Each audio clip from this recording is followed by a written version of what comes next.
सकट चौथ की व्रत कथा।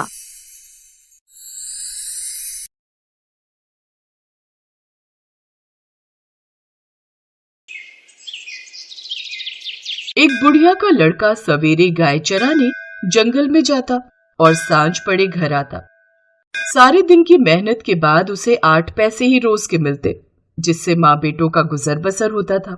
बुढ़िया का चौथ माता की कहानी सुनने का और व्रत करने का नियम बराबर चलता था। वो बुढ़िया व्रत के रोज 5 लड्डू बनाती, 2 चौथ के और 2 विनायक के और 1 अपना।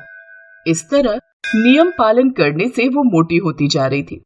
ये देखकर आस पड़ोस की औरतों को उससे जलन होने लगी। उन्होंने मिलकर उस बुढ़िया के लड़के को बहकाना शुरू कर दिया। लड़के ने सोचा, मैं तो सारा दिन मेहनत करके सूखी रोटी खाता हूँ और ये घर बैठी बैठी लड्डू खाकर मोटी ताजी हो रही है। इस सोच के कारण वो एक दिन गाय चराने नहीं गया और छुप कर बैठ गया। उस दिन चौथ था। बुढ़िया 2 पैसे का घी ले आई, सदा की तरह 5 लड्डू बनाए और भोग लगाया। लड़का चुपके चुपके सारी बातें देख रहा था।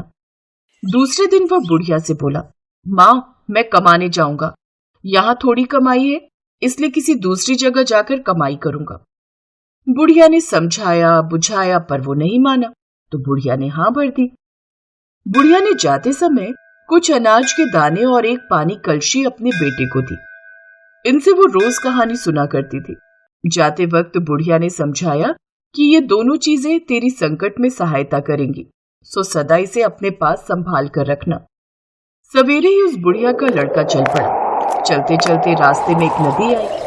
पार जाने का कोई रास्ता नहीं था। बुढ़िया का लड़का बड़ा दुखी हुआ। बुढ़िया की बात याद करके उसने हाथ में अनाज के दाने लिए और विनती की, हे चौथ माता, मेरी माँ मेरे लिए ही तेरा व्रत करती थी, तो इस नदी का पानी कम हो जाए और मुझे पार जाने का रास्ता मिल जाए। इतना कहकर उसने कलश में से पानी लेकर छींटे दिए। उसे रास्ता मिल गया। नदी का पानी कम हो गया और लड़के ने रास्ता पार कर लिया। कुछ दूर चलकर जंगल पड़ा, जहां उसे शेर को देखकर तो लड़के के होश ही उड़ गए। उसने झट से अनाज के दाने हाथ में लिए और विनती की, हे चौथ माता, अगर मेरी माँ ने मेरे लिए व्रत किए हैं तो यह शेर गाय बन जाए। पानी के छींटे देते ही शेर गाय बन गया और चढ़ने लगा। लड़का आगे निकल गया। सांझ होते ही एक गांव में जा पहुंचा। गांव में घुसते ही एक बुढ़िया का घर आया। अंदर जाकर उस लड़के ने बुढ़िया से रात बिताने के लिए जगह मांगी। बुढ़िया ने दया करके हाँ भर दी। वो लड़का वहीं ठहर गया। रात को उसने देखा कि बुढ़िया मालपुए बनाती जा रही है और रोती जा रही है। लड़के ने अचंभित होकर बुढ़िया से पूछा, बुढ़िया माई, क्या बात है? बुढ़िया माई ने बताया, बेटा, यहाँ का राजा 6 माह एक पकवान बनाता है। उसके पकाने के लिए हर बार एक आदमी की बलि दी जाती है और उसका नियम ये है कि बारी बारी से हर घर का एक आदमी लिया जाता है। आज मेरे 7वें लड़के की बारी है। उसको आज मालपुआ खिलाऊंगी। सुबह होते ही राजा का बुलावा आ जाएगा। उस लड़के ने बुढ़िया से कहा, माँ, चिंता मत कर, कल तेरे लड़के के बदले मैं चला जाऊंगा। बुढ़िया ने कहा, दूसरे के बदले कौन मरता है और मैं तुझे क्यों भेजूं? लड़के ने कहा, नहीं, मैं तो जाऊंगा। ला माँ, मालपुए मुझे खिला। सुबह होते ही राजा का सिपाही आया। बुढ़िया ने उस लड़के को उठाने के लिए बर्तनों की आवाज की और बड़बड़ाना शुरू कर दिया। लड़के की आंख खुली। वो बात समझ गया और जाने के लिए तैयार हो गया। जाते वक्त उसने अपनी लाठी और कंबल बुढ़िया को देते हुए कहा, माई, मैं आकर ले जाऊंगा। बुढ़िया ने कहा, मैं संभाल कर तो रख दूंगी, पर मैंने तो जाते हुए को आज तक वापस आते नहीं देखा। पर यदि तुम विश्वास रखते हो तो ठीक है, भगवान तुम्हारी रक्षा करे। लड़का वहां से चला गया और उस जगह पर जाकर लड़के ने देवताओं को याद किया और अनाज के दाने निकालकर पानी की घंटी दी और चौथ विनायक को याद करके अपने चारों तरफ देखा और एक चौकी पर बैठ गया। कजावा चीन कर आवाज लगा दी गई। तीसरे दिन कुछ कुम्हारों के लड़के खेलते हुए उधर से निकले। उनके हाथ से एक पत्थर का टुकड़ा उछलकर कजावे पर जा पड़ा। पत्थर पड़ते ही उसमें बर्तनों की टंकार निकली। बात सारे गांव में फैल गई। लोगों ने अचंभा किया। नौकर चाकर भेजे गए। कजावा खोला गया। कांसे पीतल के बर्तन निकले। भीतर से आवाज आई, भाइयों, कजावा को धीरे धीरे खोलना, अंदर आदमी भी है।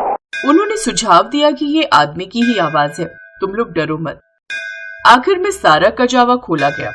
लड़का चौकी पर हंसता बैठता मिला। चौकी के चारों ओर जुहारे उगे हुए थे। पानी का कलश भरा हुआ था। राजा के पास लड़के को लाया गया। राजा ने सारा किस्सा सुनना चाहा। लड़के ने बताया कि मेरी माँ चौथ विनायक का व्रत करती थी और उसी ने आते वक्त मेरी रक्षा के लिए ये अनाज और पानी का कलश दिया था। राजा ने भाग्यवान लड़का देखकर अपनी लड़की का विवाह उससे कर दिया और चौथ का व्रत करने का ढिंढोरा पिटवा दिया। कई दिन बीत गए। राजा के बेटों की बहुओं ने ननद को ताना मारा कि बाई जो पेट से निकले हांडी से नहीं।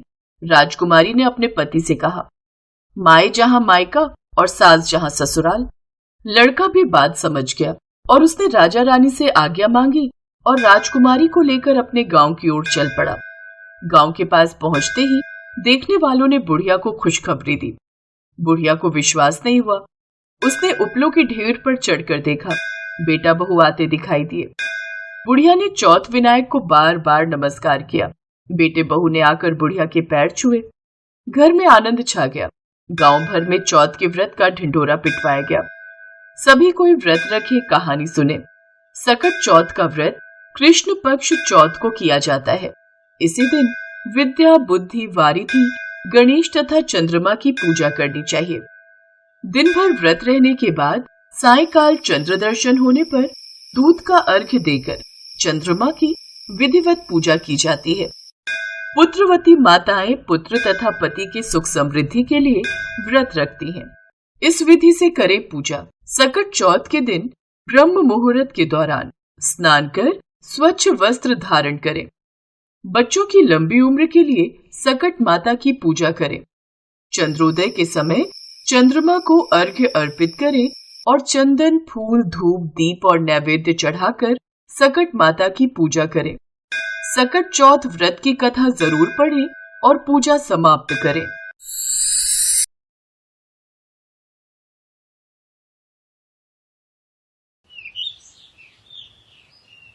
एक समय की बात है। किसी नगर में एक देवरानी और जेठानी रहते थे। जेठानी अमीर थी और देवरानी गरीब थी। देवरानी का पति जंगल से लकड़ियां काटकर शहर में बेचता था। अक्सर वो बीमार रहा करता था। वहीं देवरानी जेठानी के घर का सारा काम करती थी। बदले में जेठानी बचा हुआ खाना, पुराने कपड़े आदि उसे दे देती थी, जिससे देवरानी का घर परिवार चल रहा था। माघ के महीने में देवरानी ने तिल चौथ का व्रत किया। 5 रुपए के तिल और गुड़ लाकर तिलकुट्टा बनाया। पूजा करके तिल चौथ की कथा सुनी और तिलकुट्टा छीके में रख दिया और सोचने लगी, चांद उगने पर तिलकुट्टे का भोग लगाकर ही कुछ खाऊंगी। कथा सुनकर वो अपनी जेठानी के घर काम करने चली गई। खाना बनाकर उसने जेठानी के बच्चों से कहा, खाना खा लो। तब बच्चों ने कहा, जब माँ खाएगी हम भी तभी खाएंगे। फिर उसने अपने जेठ से खाना खाने को कहा तो वह भी बोले, मैं अकेला नहीं खाऊंगा, सबके साथ ही खाऊंगा। जेठानी ने देवरानी से कहा, आज तो घर में अभी तक किसी ने खाना नहीं खाया, फिर मैं तुम्हें पहले खाना कैसे दे दूं? तुम कल सुबह जल्दी ही बचा हुआ खाना ले जाना। देवरानी के घर पति और बच्चे सभी आस लगाए बैठे थे कि आज तो त्योहार है, माँ आएगी तो पकवान आदि खाने को मिलेंगे। परंतु जब बच्चों को पता चला कि आज तो सूखी रोटी भी नहीं मिलेगी तो बच्चे रोने लगे। उसके पति को बहुत गुस्सा आया और कहने लगा, सारा दिन काम करके 2 रोटी भी नहीं ला सकते तो काम करने का क्या फायदा। ऐसा कहकर गुस्से में उसने अपनी पत्नी को कपड़े धोने के डंडे से मारना शुरू कर दिया। वो बेचारी गणेश जी महाराज को याद करती रोती रोती पानी पीकर सो गई। उस दिन गणेश जी महाराज उसके सपने में आए और बोले, धोवना मारी पाटा मारी, सो रही है या जाग रही है? तब वह बोली, कुछ जाग रही हूँ कुछ सो रही हूँ। तब गणेश जी बोले, मुझे भूख लगी है, कुछ खाने को दो। तब वह बोली, क्या दूं? मेरे घर में तो अन्न का एक दाना भी नहीं है। थोड़ा सा पूजा का तिलकुट्टा छींके में पड़ा है, आप वो खा लें। तिलकुट्टा खाकर गणेश जी बोले, धुवना मारी पाटा मारी, निपटाई लगी है, कहाँ निपटूं? वो बोली, ये पड़ा है घर, जहां इच्छा हो निपट लो। फिर गणेश जी बोले, अब कहाँ पोछूं? तब वो गुस्से में बोली, कब से तंग कर रहे हो? मेरे सर पर पोछो और कहाँ पोछोगे? सुबह जब उसकी नींद खुली तो वो हैरान रह गई। उसका पूरा घर हीरे मोतियों से जगमगा रहा था। उस दिन वो अपनी जेठानी के घर पर काम करने भी नहीं गई। काफी देर तक राह देखने के बाद जेठानी ने अपने बच्चों को चाची को बुलाने भेजा। उसने सोचा कल खाना नहीं दिया इसलिए देवरानी बुरा मान गई। बच्चे बुलाने गए और बोले, चाची चाची चलो, माँ ने बुलाया है, सारा काम पड़ा है। तब देवरानी बोली, बेटा बहुत दिनों तक तुम्हारी माँ के यहाँ काम कर लिया, अब तुम अपनी माँ को मेरे यहाँ काम करने भेज दो। दोनों बच्चों ने घर जाकर अपनी माँ को सारी बात बताई कि चाची का घर हीरे मोती से जगमगा रहा है। जेठानी दौड़ती हुई देवरानी के घर पहुंची और बोली, ये सब कैसे हुआ? देवरानी ने गणेश महाराज की सारी लीला जेठानी को बता दी। घर लौटकर जेठानी अपने पति से बोली कि आप मुझे धोवने और पाटे से मारो। उसका पति बोला, अरे भली मानस, मैंने तो आज तक तुम्हें कभी नहीं मारा, फिर मैं तुम्हें कैसे मार सकता हूं? लेकिन वो नहीं मानी और जिद करने लगी। मजबूरन उसके पति ने उसे खूब मारा। जेठानी ने खूब सारा घी डालकर चूरमा बनाया और छींके में रखकर सो गई। रात को चौथ महाराज यानी कि गणेश जी सपने में आए और बोले, भूख लगी है, क्या खाऊं? जेठानी बोली, गणेश जी महाराज, देवरानी के यहाँ आपने सूखा तिलकुटा खाया था, मैंने तो मेवे और देसी घी डालकर चूरमा बनाया है, छींके में रखा है, खा लीजिए। अब गणेश जी बोले, कहाँ निपटूं? तब जेठानी बोली, देवरानी की तो टूटी फूटी झोपड़ी थी, मेरे यहाँ तो महल है, जहां चाहे निपट लो। अब गणेश जी पूछते हैं अब कहाँ पूछूं? तब जेठानी बोली, उसके तो गंदे से बाल थे, मैंने तो चमेली का तेल लगाया है, मेरे बालों में पोछिए। धन की लोभी जेठानी सुबह जल्दी ये सोचकर उठी कि उसका घर हीरे मोतियों से जगमगा रहा होगा, लेकिन देखा तो पूरे घर में गंदगी फैली हुई थी और पूरे घर से बदबू आ रही थी। वो बोली, हे गणेश महाराज, ये आपने क्या किया? मुझसे रूठे और देवरानी पर टूटे। जेठानी ने सफाई करने की बहुत कोशिश की, परंतु गंदगी और फैलती गई। जेठानी के पति को जब ये मालूम चला तो वो बहुत नाराज हुआ और बोला, तेरे पास सब कुछ था, फिर भी तेरा मन नहीं भरा? देख, ये तेरे लालच का नतीजा है। परेशान होकर जेठानी गणेश जी महाराज से विनती करने लगी, माफी मांगने लगी। गणेश जी बोले, देवरानी से जलने से और धन के लोभ में तुमने जो किया, ये उसका नतीजा है। इस प्रकार जेठानी को सबक सिखाते हुए गणेश जी महाराज ने अपनी माया समेट ली। हे गणेश जी महाराज, जैसे देवरानी जी पर कृपा करी, वैसे ही अपनी कृपा हम सब पर करना। कहानी कहने वाले, सुनने वाले और हुंकारा भरने वाले सब पर कृपा करना, और जैसी सजा जेठानी को दी वैसी किसी को मत देना।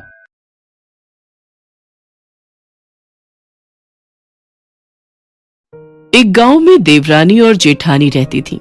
जेठानी अमीर थी और देवरानी गरीब थी। देवरानी का पति जंगल से लकड़ियां काटकर शहर में बेचता था। वो अक्सर बीमार रहता था। देवरानी अपनी जेठानी के घर का सारा काम करती थी। उसके बदले में जेठानी बचा हुआ खाना और पुराने कपड़े उसे दे देती थी। इसी से देवरानी का परिवार चलता था। एक बार माघ के महीने में देवरानी ने तिल चौथ का व्रत किया।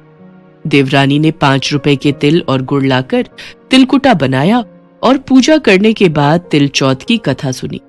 उसके बाद उसने तिलकुटा अपने घर में बने छींके में रख दिया और सोचा कि चांद निकलने पर तिलकुट का भोग लगाकर ही कुछ खाऊंगी। और इसके बाद वो जेठानी के घर चली गई। जेठानी के यहाँ खाना बनाने के बाद उसने जेठानी के बच्चों से खाना खाने के लिए कहा, बच्चों, खाना तैयार है, तुम कहो तो लगा दूं? नहीं चाची, अभी बिल्कुल भी भूख नहीं है। चाची, जब माँ खाना खाएंगी तभी हम भी खाना खाएंगे। अच्छा तो जेठ जी आपको परोस दूं? अब अकेला क्या ही खाऊं? सुधा और बच्चे जब खाएंगे मैं भी तभी खा लूंगा। सुलोचना, आज तो किसी ने भी खाना नहीं खाया, तो आज मैं तुम्हें भी खाना नहीं दे सकती। आज तुम जैसे तैसे गुजारा कर लो, सुबह होते ही बचा हुआ खाना ले जाना। अब क्या करूं, घर पर तो कुछ भी नहीं रखा, सब भोजन की राह देख रहे होंगे। देवरानी के घर पर उसका पति और बच्चे खाने की आस लगाए बैठे थे। आज त्योहार था, बच्चे सोच रहे थे माँ आज ताई के घर से पकवान लेकर आएगी, पर जब बच्चों को पता चला कि माँ खाली हाथ लौटी है तो रोते रोते सुलोचना ने बच्चों को रूखा सूखा खिलाकर सुला दिया। उसके पति को भी बहुत गुस्सा आया। सारा दिन काम करके भी 2 रोटी नहीं ला सकती तो काम क्यों करती है? तू वहां पर काम करने गई, पूरा दिन काम करके खाली हाथ लौटी। पति गुस्से में आ गया और सुलोचना को कपड़े धोने वाली लकड़ी से पीटने लगा। पिटाई के दौरान धौवा टूट गया तो पट्टे से मारा। इसके बाद वो बेचारी गणेश जी को याद करते करते पानी पीकर ही सो गई। उस दिन गणेश जी उसके सपने में आए और बोले, धोवना मारी पाटा मारी सो रही है कि जाग रही है? कुछ जाग रही हूँ, कुछ सो रही हूँ। भूख लगी है, कुछ खाने को दे दो। मैं आपको खाने के लिए क्या दूं? मेरे घर में तो अन्न का एक दाना भी नहीं है। जेठानी जो बचा खुचा दे देती थी, आज तो वो भी नहीं मिला। पूजा का तिलकुटा छींके में रखा है, वही खा लो। बाल गणेश जी ने सारा तिलकुटा खा लिया और बोले, धोवना मारी पाटा मारी निपटाई लगी है, कहाँ निपटूं? इस घर में जहाँ आपकी इच्छा हो वही निपट लो। अब कहाँ पोछूं? कब से तंग कर रहे हो? मेरे सिर पर पोंछ दो। और कहाँ पोछोगे? गणेश जी तो बाल लीला कर रहे थे। वो तो अपने छोटे रूप में सुलोचना की भक्ति से प्रसन्न होकर उसके सकट व्रत का फल देने आए थे। सुबह जब सुलोचना की नींद खुली तो वो हैरान रह गई। उसने देखा कि उसका पूरा घर हीरे मोतियों से जगमगा रहा था और उसके माथे पर हीरे मोतियों के टीके जगमगा रहे थे। हे गणेश जी, आपने तो मुझ दुखियारी के सारे दुख दूर कर दिए। आपकी जय हो गणेशा, आपकी जय हो प्रभु। गणेश जी का ये चमत्कार देखकर सुधा का पति और बच्चे भी बहुत खुश थे। उधर जेठानी सुधा सुलोचना की राह देख रही थी। आज तो बड़ी देर हो गई, अभी तक सुलोचना आई क्यों नहीं? कहीं खाना नहीं दिया तो बुरा मानकर बैठी हुई हो। अरे बच्चों, अपनी चाची को देखकर तो आना, बोलना माँ बुला रही है, वो अभी तक आई क्यों नहीं? बच्चे अपनी चाची को बुलाने चले गए। चाची चाची, चलो आपको माँ ने बुलाया है, सारा काम पड़ा है। नहीं बच्चों, अब मैं काम पर नहीं आऊंगी। चाची ने कितने सुंदर सुंदर गहने पहने हैं। पहले तो चाची को कभी इन गहनों में नहीं देखा, जाकर माँ को बताते हैं। बच्चे वापस जाकर अपनी माँ को सारी बात बताते हैं। माँ, चाची के पास इतने सुंदर सुंदर गहने हैं, हार, मोतियों की माला, कानों के झुमके, चूड़ियां। आपको पता है उनके पास बहुत सारे गहने हैं और उनका पूरा घर हीरे जवाहरात से जगमगा रहा है। उन्होंने काम पर आने के लिए भी मना कर दिया है। क्या? ऐसा कैसे हो सकता है? कल रात तक तो उसके पास एक फूटी कौड़ी भी नहीं थी। आज एक रात में ही उसके पास इतने गहने और जेवर कहां से आ गए? मुझे जाकर देखना होगा। जेठानी दौड़ती हुई देवरानी के घर पहुंची और पूछा कि ये सब कैसे हुआ। देवरानी ने स्वप्न की सारी घटना जेठानी को बता दी। जेठानी के मन में लालच आ गया। घर लौटकर जेठानी ने अपने पति से कहा, सुनो जी, तुम मुझे धोवने और पाटे से मारो। अरे तुम्हारा दिमाग खराब हो गया है क्या? है? मैंने कभी भी तुम पर हाथ नहीं उठाया। मैं तुम्हें धोवने और पाटे से कैसे मार सकता हूं? जेठानी जब नहीं मानी और जिद करने लगी तो उसके पति को उसे मारना पड़ा। उसके बाद जेठानी ने ढेर सारा घी डालकर चूरमा बनाया और छींके में रखकर सो गई। गणेश जी तो सब जानते थे कि जेठानी लालच में आकर ऐसा कर रही है। फिर वे रात को उसके सपने में आए और बोले, भूख लगी है, क्या खाऊं? गणेश जी महाराज, देवरानी के घर तो आपने सूखा तिलकुटा खाया था। मैंने तो मेवे डालकर घी का चूरमा बनाकर छींके में रखा है, खा लीजिए। कहाँ निपटूं? देवरानी के यहाँ तो टूटी फूटी झोपड़ी थी, मेरे यहाँ तो महल है, जहाँ चाहो वहाँ निपट लो। अब पोछूं कहाँ? देवरानी का माथा तो गंदा था, मैंने तो चमेली का तेल लगाया है, मेरे माथे पर पोंछ लो। धन की लोभी जेठानी बहुत खुश थी। वो सुबह जल्दी उठ गई। उसने सोचा कि घर हीरे मोतियों से भरा होगा, पर जब उसने चारों ओर देखा तो पूरे घर में गंदगी फैली थी और बहुत तेज बदबू आ रही थी। उसके सिर पर गंदगी लगी थी। उसने गणेश जी को याद किया। हे गणेश जी महाराज, ये आपने क्या किया? आप मुझसे रूठे और देवरानी पर प्रसन्न हुए। भाग्यवान, तेरे पास सब कुछ था, फिर भी तेरा मन नहीं भरा। देख ले अपने लालच का नतीजा। आज तेरे लालच के कारण ही भगवान गणेश हमसे नाराज हुए हैं। सुधा माफी मांगने लगी। तब भगवान गणेश प्रकट हुए। सुधा, ये तुम्हारे द्वारा किए लालच का फल है। तुमने लालच के वश में आकर मेरा स्मरण किया, पर मैं तो प्रेम का भूखा हूं। मुझे रूखी सूखी भी यदि कोई भक्त प्रेम और श्रद्धा से भोग लगाता है तो मैं उसके भंडार भर देता हूं। पर जहां लोभ और बेईमानी होती है वहां मेरी कृपा कभी नहीं होती। मुझे क्षमा कर दीजिए प्रभु, मैं आज के बाद कभी भी लालच नहीं करूंगी, सबसे प्रेम से रहूंगी। सुधा को अपनी भूल का एहसास था, इसलिए भगवान गणेश सुधा को क्षमा कर देते हैं। सुधा देखती है उसका पूरा घर साफ हो चुका था और चमक रहा था। भगवान गणेश ने सुधा को सबक सिखाने के लिए माया रची थी। इसके पश्चात भगवान गणेश अंतर्ध्यान हो जाते हैं। उस दिन से सुधा भी अपने व्यवहार में परिवर्तन ले आती है। दोनों देवरानी जेठानी भगवान गणेश के आशीर्वाद से अपने अपने घर में सुखी थी।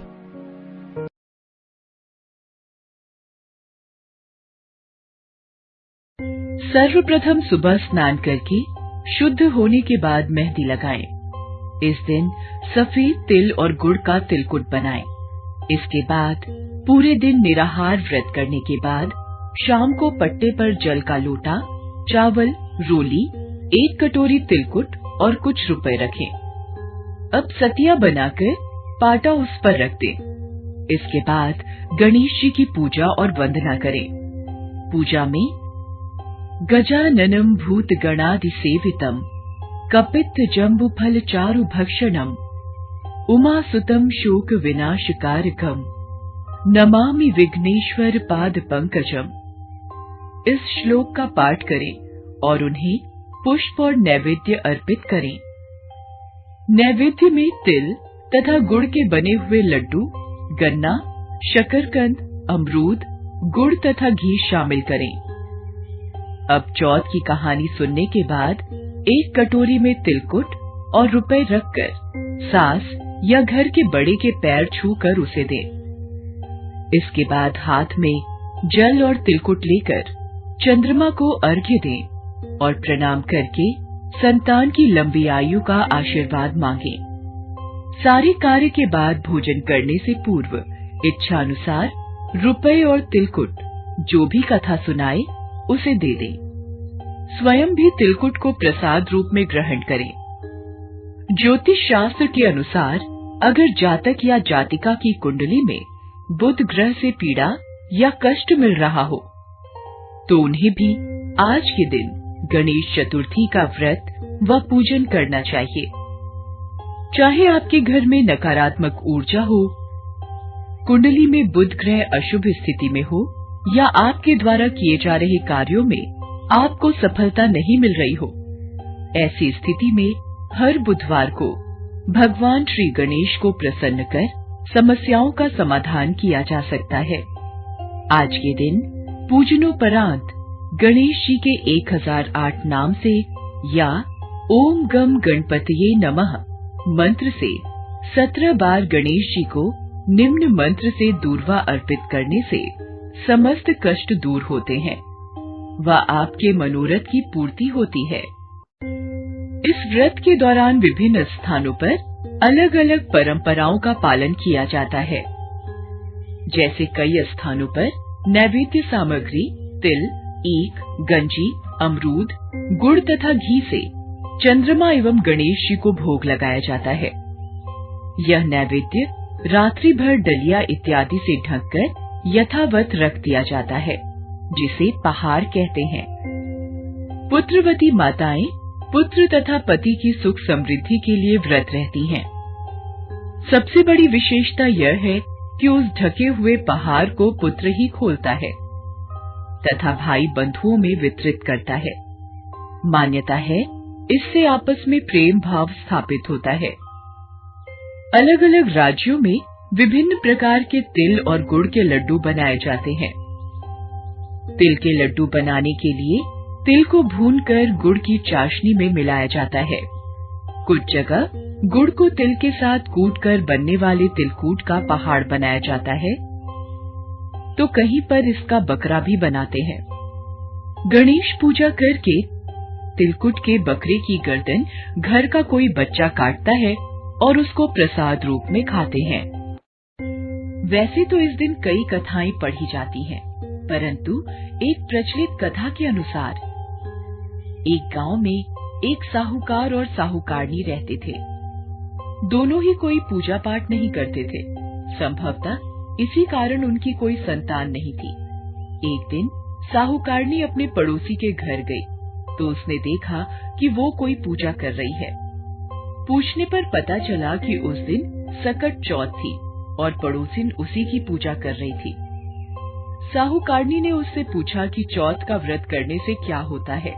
इस पर पड़ोसन ने कहा कि इसे करने से अन्न, धन, सुख, सुहाग, संतान सब मिलता है।